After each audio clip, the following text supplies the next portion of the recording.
What's going on, guys? Thanks for joining me again today to the affiliate movement. As I like to say, TAM fam.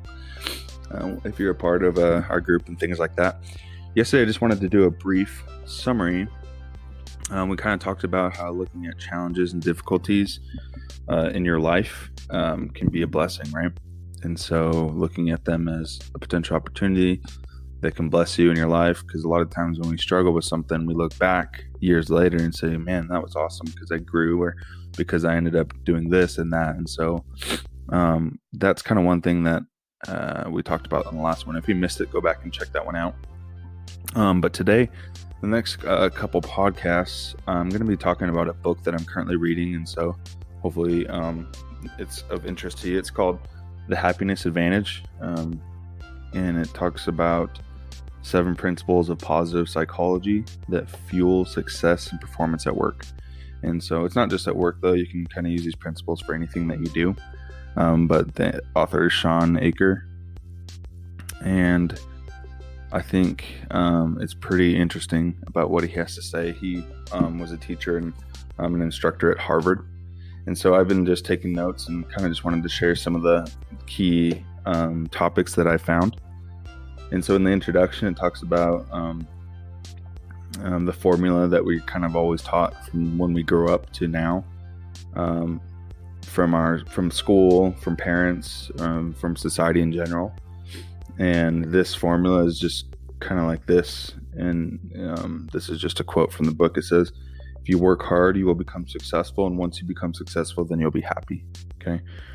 And then it says this formula is actually broken, which I think is pretty crazy statement.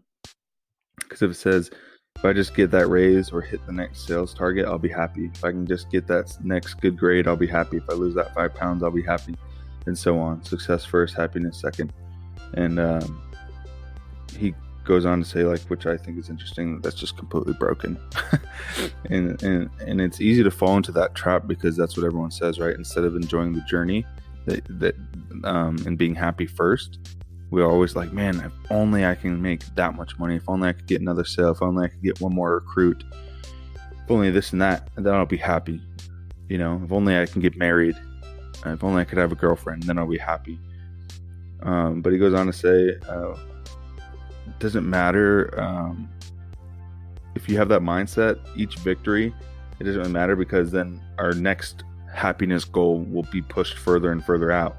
So we never really actually hit happiness because it's always just pushed further out. It's like, okay, cool, I got a girlfriend, but now I'm only going to be happy when I have a wife. So it's just kind of interesting how it's like if you follow that kind of mindset, you're just going to be always unhappy. And then so he goes on to say, he's like, now after doing tons of research, happiness is the precursor to success, not merely the result. And it says happiness and optimism actually fuel performance. Okay, I think that's crazy.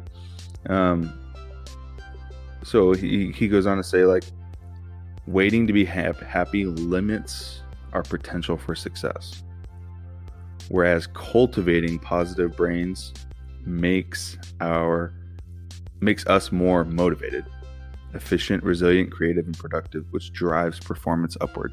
So if you start being happy, you're not limiting yourself. You're more motivated, you're more resilient, you're more creative, you can produce more. Okay, but most people think, man, once I hit there, then I can be happy, then I can be creative. You know what I'm saying? And that's why I think this is awesome, because so many people have that mindset. We're stuck in that mindset a lot of times. And so I'm just going to share a couple more of my thoughts. He shares a quote from John Milton, and it says, the mind is its own place, and in itself can make a heaven of hell or a hell of heaven. I'm going to say that again. The mind is its own place, and in itself can make a heaven of hell or a hell of heaven. Okay. So he goes on to talk about how he is a teacher at Harvard, and he kind of started to see a trend where there was 2 kinds of students. Some students saw Harvard as a privilege where they could learn and kind of look at it as tons of possibilities that's going to open doors for them later on. Or there's other students that kind of lost sight of that and they focus only on the workload, the competition, the stress, and they were always complaining about their future, even though they were earning a degree that would help them later on. They would focus on being overwhelmed. They would focus all their efforts and energy on the small setbacks instead of being excited and energized for all the possibilities. And after he started to see that trend, he saw this. The ones that were excited and saw this as an opportunity and were grateful, they were the ones that were excelling and getting good grades. And those that were just always stressed, complaining, worried, basically ungrateful for where they were at, they were the ones that were stressed and depressed, and their performance was suffering. And so this is the last little section that I want to end on today, and we can kind of go on more later. But it goes on to say in 2009, he went to Africa speaking because he ended up having the Happiness Advantage course where he would go around the world as a tour, talk about happiness. And he went to a small town in Africa where there was no electricity and no running water. Well, there was only a little bit of running water. And whenever he went to go visit the school of students, normally, when he speaks, he's like thinking everyone doesn't like school. They take it for granted, and that's kind of what he bases his talks on. And so, and I'm quoting it here, he says, "Who here likes to do schoolwork?" And he thought everyone didn't like school. And so, but to his shock, 95% of the students and children put their hands up in the air and were smiling and so happy that they could be there at school. And so afterwards, he's like, these kids and children see school as a privilege. And the person that he was with on the tour, who was kind of in charge, he says yes, because most of their parents did not have that opportunity. And so when he went back to Harvard, he again saw the students complaining and whining, and whereas he looked back at the kids at Africa who saw it just as a complete opportunity and privilege. And then that's when he started to see how our interpretation of reality changes our experience of that reality. And that's a quote from him. He realized how much our interpretation of reality changes our experience of that reality. That's crazy. That's powerful right there. The students were so focused on the stress and all the pressures and all the anxieties, where they saw learning as a chore, and they started to miss out on everything that was right in front of them. But those who were at Harvard, one of the most elect schools, in the country, who saw it as an opportunity, who saw it as a blessing, they seemed to shine even brighter, is what the exact words that he used.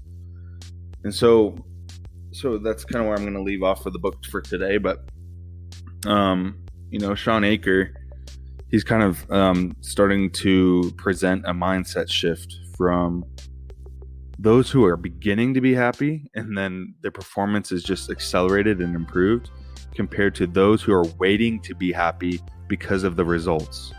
And I'm going to give you an example of what I'm taking this as and how I want to move forward. This summer, I'm going to be knocking doors again, and I want to be happy because I'm showing up and because I'm doing what I say I'm going to be doing instead of the result as far as sales. So if I go out and show up on the doors, push past no's, and do what I'm supposed to be doing and showing up when I'm supposed to be there, then that will make me happy, because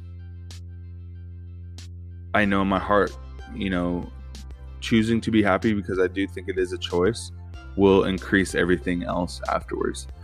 And as far as me building my business online, I'm loving and enjoying the process. I don't care if I have one person listening to me, 1,000 people. I know that I have a message to bring to the world, and I think it can positively help people. And so I choose to be happy. And I think by choosing that choice, it will positively enhance everything I do. So the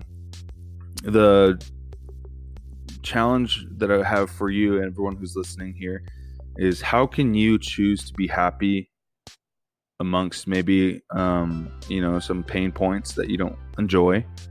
How can you choose to be happy before, and choose to kind of see things as a blessing, as a privilege? Whereas if you didn't, you could probably start to see your performance decline because you're so focused on the negative. Okay.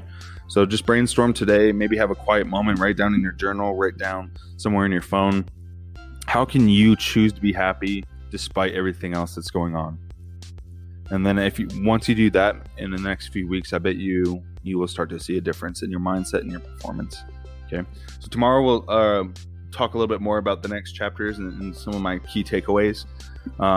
Be sure to follow me on YouTube, subscribe there. Look back on the other episodes if you missed any, and also join my Facebook group. Look forward to it, guys. I appreciate you and hope you have a wonderful day. Bye.